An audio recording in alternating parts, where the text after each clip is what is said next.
Assalamualaikum warahmatullahi wabarakatuh. Perkenalkan, nama saya Dani Wismawardana. NIM saya 204820111103. Di sini saya akan menjelaskan tentang emulgel. Yang pertama, definisi emulgel. Emulgel adalah kombinasi dari gel dan emulsi, yaitu ketika gel dan emulsi dikombinasikan dari bentuk maupun dosisnya. Emulgel adalah sediaan baik dari emulsi tipe air dalam minyak atau minyak dalam air yang dicampurkan dengan gelling agent, di mana penggabungan dari emulsi dan gel akan meningkatkan stabilitas dan membuat sistem kontrol rilis ganda. Emulgel adalah gel dengan cairan berbentuk emulsi, biasanya untuk menghantarkan minyak yang merupakan zat aktif dalam sediaan tersebut dan mengurangi kesan berminyak dalam aplikasinya. Tipe gel. Berdasarkan jenis fase terdispersi, gel fase tunggal terdiri dari makromolekul organik yang tersebar merata dalam suatu cairan. Sedemikian hingga tidak terlihat adanya ikatan antara molekul dan makro terdispersi. Dan cairan gel sistem satu fase, makromolekul organik, tersebar homogen, tidak terlihat ada batas antara fase air dan gelling agent. Gel sistem 2 fase terbentuk. Jika massa gel terdiri dari jaringan partikel gel yang terpisah, gel sistem 2 fase terdiri dari partikel-partikel kecil yang terpisah, misalnya gel aluminium hidroksida. Ukuran partikel terdispersi cukup besar, bentonit magma. Contoh, bentonit magma, gel aluminium hidroksida. Berdasarkan sifat koloid, 1. Gel anorganik. Gel yang terdiri dari sistem 2 fase. Contohnya adalah gel aluminium hidroksida dan bentonit magma. Yang kedua, ada gel anorganik. Gel yang terdiri dari satu fase. Contohnya adalah karbopol dan peragakan. Berdasarkan sifat pelarut, hidrogel pelarut air, hidrogel terbentuk dari molekul polimer hidrofolik yang berikatan melalui ikatan kimia. Hidrogel mempunyai tegangan permukaan yang rendah dibandingkan cairan biologi dan jaringan sehingga meminimalkan kekuatan absorpsi protein dan adhesi sel. Hidrogel bersifat lembut atau lunak dan elastis sehingga meminimalkan iritasi. Organogel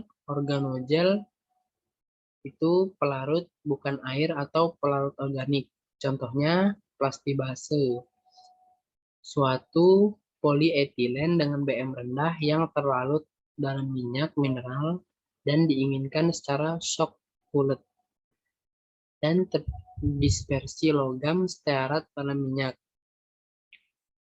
Serogel dihasilkan oleh evaporasi pelarut sehingga yang tersisa hanya kerangka gel.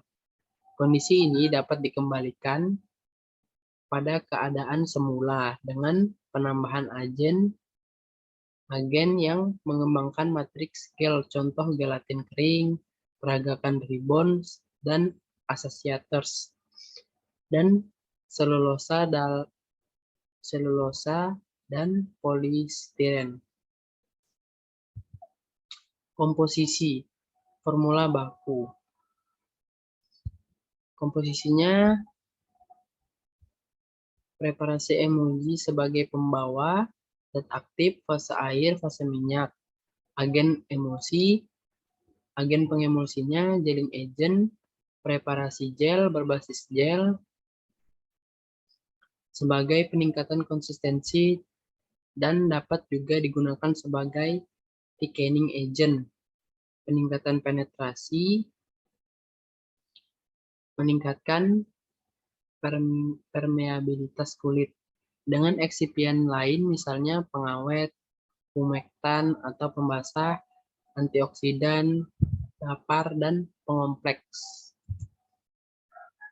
Cara pembuatannya, metode pembuatan emulgel pada dasarnya emulgel dapat dibuat melalui dua tahap, yaitu emulsifikasi dan tahap penggabungan emulsi ke dalam basis gel. Evaluasi emulgel yang dilakukan meliputi kestabilan fisik dan uji iritasi kulit. Hal ini bertujuan untuk mengetahui kinerja dan kualitas dari emulgel yang dihasilkan. Yang pertama, uji kestabilan fisik. Stabil didefinisikan sebagai kemampuan untuk produk obat atau kosmetik untuk bertahan dalam batas spesifikasi yang ditetapkan sepanjang periode penyimpanan dan penggunaan untuk menjamin identitas, kekuatan, kualitas, dan kemurnian produk tersebut. Kestabilan fisik, uji kestabilan fisik yang pertama itu ada uji pH. Angka pH pada ukuran untuk kesamaan atau kebasahan suatu larutan. Secara khusus pH adalah ukuran ion hidronium H3O. Hal ini didasarkan pada skala logaritmik dari 0 sampai 14. Air murni memiliki pH 7,0. Jika pH kurang dari 7, maka larutan tersebut bersifat asam. Sebaliknya, jika pH lebih besar dari 7, maka larutan tersebut bersifat basa atau alkalis. Pengujian pH menggunakan alat pH meter Hanna. Syarat pH kulit adalah 4-8. Yang kedua ada viskositas. Viskositas adalah ukuran kekentalan suatu larutan yang menyatakan besarnya gaya gesekan di dalam larutan tersebut. Viskometer adalah alat yang digunakan untuk mengukur viskositas suatu larutan. Syarat viskositas untuk emulgel adalah 6.700 sampai 10.200 CPS. Sediaan di pasaran.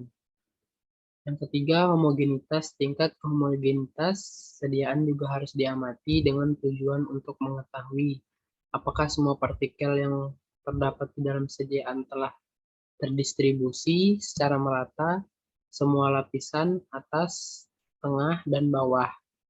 Uji homogenitas ini dilakukan menggunakan mikroskop dengan pembesar 100 kali. Yang keempat, ada uji daya sebar. Uji daya sebar adalah kemampuan penyebaran emulgel pada kulit. Sebuah sampel emulgel dengan volume tertentu diletakkan di pusat antara lempeng gelas, di mana lempeng sebelah atas dalam interval waktu tertentu dibebani anak timbangan di atasnya. Permukaan penyebaran dihasilkan dengan meningkatkan beban merupakan karakteristik daya sebar. Daya sebar yang baik akan menjamin pelepasan bahan obat yang memuaskan. Syarat daya sebar emulgel adalah 4-6 cm persediaan di pasaran. Yang kelima ada tipe emulsi. Zat warna akan tersebar rata dalam emulsi apabila zat tersebut larut dalam fase eksternal dari emulsi tersebut. Misalnya dilihat dari bawah mikroskop, emulsi plus larutan Sudan 3 dapat memberi warna merah pada emulsi tipe water oil. Setelah Sudan 3 larut dalam minyak, emulsi plus larutan metilen blue dapat memberikan warna biru pada emulsi tipe oil in water. Karena metilen blue larut air. Yang keenam itu ada perubahan warna yang terjadi pada sediaan menandakan bahwa sediaan tersebut telah tercemar mikroba dan tidak stabil. Oleh karena itu, selama penyimpanan berlangsung, sediaan harus disimpan dan diperlakukan dengan sedemikian rupa agar warna sediaan tetap konsisten. Yang ketujuh ada bau. Sediaan pun harus diperhatikan dengan baik, sebab apabila sediaan pada hari pertama penyimpanan mengalami perubahan, maka hal ini menandakan kalau sediaan tersebut tidak stabil secara fisik. Yang B itu ada uji iritasi kulit. Gejala timbul setelah pengaplikasian sediaan pada kulit diamati. Jika terjadi iritasi sesaat, maka hal demikian disebut dengan iritasi primer. Sedangkan jika reaksi iritasi baru terjadi setelah beberapa jam pasca pemakaian dan berlangsung dalam waktu yang lama, maka iritasi jenis ini dinamakan iritasi sekunder. Contoh formula.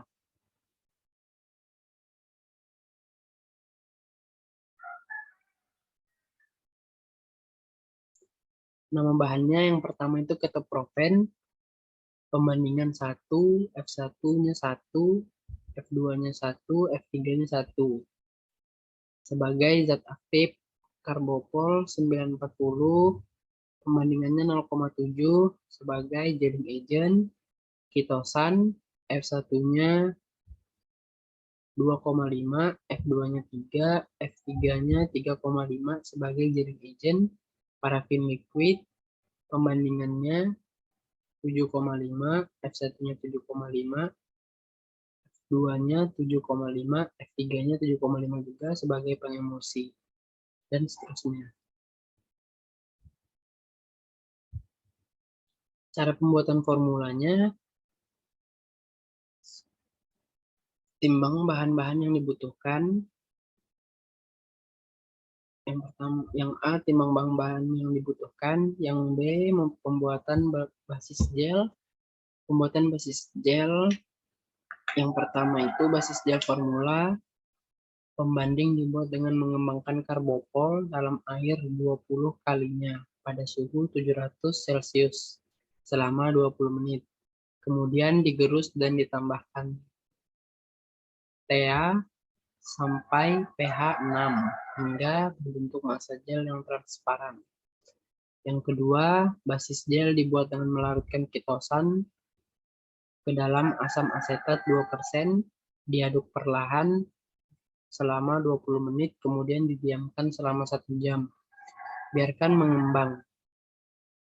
Pembuatan basis emulsinya, yang pertama, fase minyak emulsi disiapkan dengan melarutkan span 80 dengan parafin liquid, sedangkan fase air disiapkan dengan melarutkan twin 20 dengan air. Metil yang kedua, metil paraben dan propil paraben dilarutkan dalam propilen glikol, sedangkan ketoprofen dilarutkan dengan etanol. Kemudian kedua larutan tersebut dicampurkan dengan fase air. Pencampuran kedua basis, fase minyak dan fase air dipanaskan secara terpisah pada suhu 700 Celcius sampai 70 derajat Celcius sampai 80 derajat Celcius. Kemudian fase minyak dimasukkan ke dalam fase air dengan terus-menerus dan diaduk hingga dingin. Basis emulsi yang diperoleh dicampur dengan basis gel dengan perbandingan 1:1 dan diaduk perlahan untuk mendapatkan emulgel. Skema pembuatan gelnya seperti ini.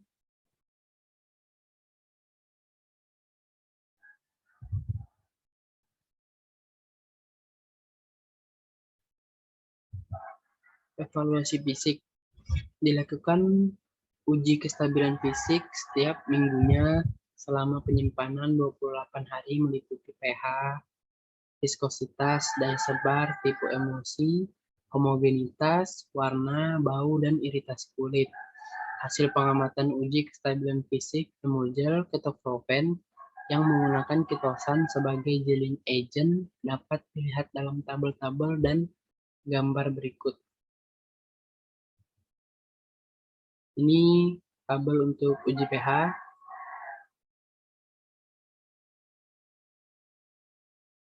Rata-rata hasil uji pH sediaan emulgel ketoprofen selama penyimpanan 28 hari. Ini untuk hasil rata-rata hasil pengamatan viskositas emulgel ketoprofen selama penyimpanan 28 hari. Uji daya sebar. Hasil pengamatan daya sebar emulgel ketoprofen selama 28 hari penyimpanan. Uji homogenitas. Hasil pengamatan emulgel ketoprofen selama 28 hari penyimpanan. Uji tipe emulsi. Hasil pengamatan uji tipe emulsi ketoprofen selama 28 hari penyimpanan. Uji bau dan warna. Ini hasil pengamatan warna yang tabel 10. Hasil pengamatan warna emulgel ketoprofen selama 28 hari penyimpanan. Yang di bawah, uji pengamatan bau emulgel ketoprofen selama 28 hari penyimpanan. Yang di atas, uji iritasi kulit, pengamatan iritasi kulit emulgel ketoprofen selama 28 hari penyimpanan. Yang di bawah, hasil rekapitulasi pengamatan uji fisik, pengamatan dan pengukuran hasil uji fisik kestabilan emulgel ketoprofen selama 28 hari penyimpanan.